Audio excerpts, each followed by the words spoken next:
चक्रवर्ती अशोक साम्राज्य का जन्म 304 ईस्वी पहले पाटलिपुत्र यानी आज के बिहार में हुआ था।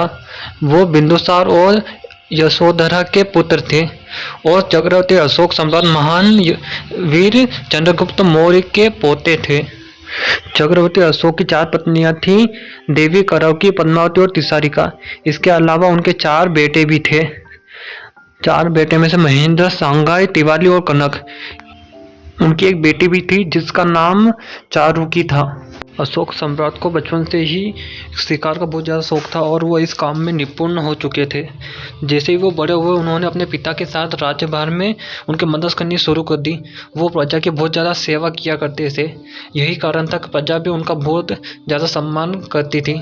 अशोक सम्राट ऐसे राजा थे जो कि और कोई कभी पैदा नहीं हुआ। उनके नाम पर ही भारत का सबसे बड़ा अशोक चक्र दिया जाता है और इसके अलावा हमारे नोटों पर भी अशोक चक्र आज भी मौजूद है और राष्ट्रपति भवन में भी अशोक स्तंभ आज भी हर जगह लगा हुआ है।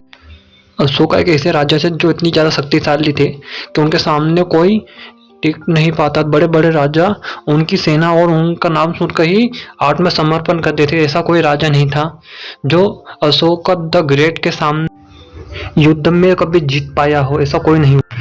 सम्राट अशोक का शासनकाल था 282 ईसा पूर्व। बात करें चक्रवर्ती अशोक सम्राट के बारे में तो वह एक ऐसा राजा थे जिन्होंने अखंड भारत पे राज करा, पूर्व से पश्चिम तक और उत्तर से दक्षिण तक। चक्रवर्ती वो जिन्होंने अखंड भारत पे राज करा हो, इसीलिए उन्हें अशोका द ग्रेट के नाम से भी जाना जाता है। उन्हें भारत, नेपाल, पाकिस्तान, म्यांमार, बांग्लादेश, भूटान और तिब्बत के अलावा अफगानिस्तान तक उनका राज्य फैला हुआ था और उस टाइम वो दुनिया का सबसे बड़ा राज्य था। अशोक का बड़ा भी सुसीमा अशोक की तरह वीर और बुद्धिमान नहीं था, पर उसे राजा बनना था। इसलिए उसने राजा बनाने के लिए अपने पिता बिंदुसार को भड़काना शुरू कर दिया अशोक के खिलाफ, पर बाद में बिंदुसार ने उसे देश से निकाल दिया। जब अशोक कलिंग गया तो उसे एक कौरवी नाम की लड़की से प्यार हो गया और बाद में उसने उससे शादी कर ली और अपनी पत्नी बना लिया। कुछ वक्त बाद ही उज्जैन में विध्वंसक विद्रोह शुरू हो गया। उसके बाद बिंदुसार ने अशोक को बुला लिया और उज्जैन पहुंचा दिया। उन्होंने कुछ वक्त उज्जैन में रुके जहां पर उन्हें बुद्ध की शिक्षा और उनके जीवन के बारे में पता चला, जिससे उनको बहुत ज़्यादा सीख मिली।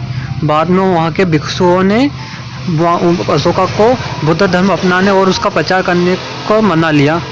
कुछ समय बाद ही बिंदुसार की तबीयत बहुत ज़्यादा खराब हो गई।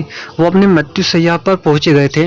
अशोका और उनके मंत्रियों ने यह देख बहुत दुख हुआ। फिर बाद में उनके मंत्रियों ने अशोका को राजा बनाने की मांग की और बाद में अशोका ने राज सिंहासन ग्रहण किया।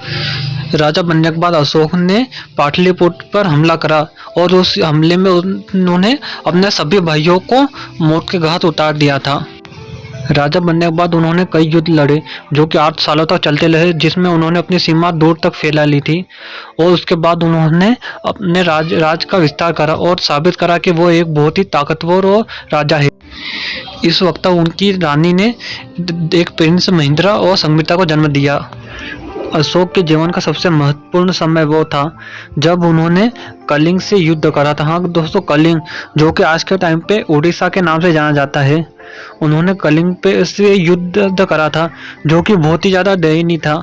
उस युद्ध में अशोका की जीत तो हो गई थी, पर उस युद्ध के कारण 1,50,000 से ज़्यादा लोगों ने अपनी जान गंवा दी थी, जिससे हर जगह खून खराबाई हो गया था। हर तरफ लाशों के ढेर लग चुके थे, जिसे देख अशोका का हृदय परिवर्तित हो गया और उन्होंने हिंसा का मार्ग छोड़ के अहिंसा का मार्ग अपना लिया था और अपने हथियार डाल दिए थे।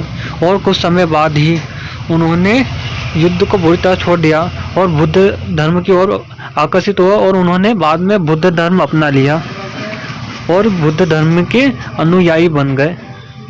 और उन्होंने भारत में कई बुद्ध के मंदिर और स्तंभ भी बनाए थे भारत के अलग अलग हिस्सों में। और उसके बाद उन्होंने हर जगह बुद्ध धर्म का प्रचार करना शुरू कर दिया।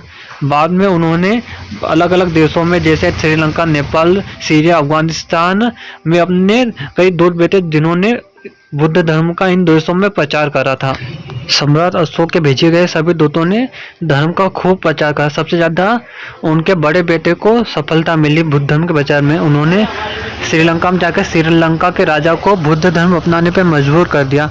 बाद में उन्होंने बुद्ध धर्म अपना लिया और बुद्ध धर्म को राजकीय धर्म भी घोषित कर दिया। बाद में पूरे श्रीलंका ने इस धर्म को अपना लिया। बात करें अशोका की, तो अशोका ने अपने जीवन काल में कई बड़ी इमारतें, स्तूप और शिलालेख भी लिखे हैं। उनके कई स्तूप और आज भी भारत में कई जगह प्रसिद्ध है और जो कि राजस्थान में आपको देखने को मिल जाएंगे। उनके जो सांची के स्तूप से वो आज भी बहुत ज़्यादा प्रसिद्ध हैं, जो आपको बहुत कम दिखने मिलेंगे। उनके शिलान्यास आज भी मौजूद है भारत के अलग अलग स्तूप में, जिन्हें कि अशोका के शिलान्यास के नाम से भी जाना जाता है। इन शिलान्यास में आपको मौर्य साम्राज्य की सारी जानकारी इनको में देखने को मिलती है। बात करें अशोका के बारे में, तो अशोका द ग्रेट ने अपने पूरे जीवन काल में लगभग 40 से भी ज़्यादा शिलान्यास बनाए हैं, जो कि आपको पूरी दुनिया में अलग अलग हिस्सों में देखने को मिलते हैं, जो कि पाकिस्तान, बांग्लादेश, अफगानिस्तान और श्रीलंका तक हैं। 72 साल की उम्र में वो बहुत ज़्यादा बीमार हो गए थे। उस समय वो पाटलिपुत्र के महल में थे जब उन्होंने 72 साल की उम्र में आखिरी सांस ली थी और वो दुनिया को छोड़ के चले गए।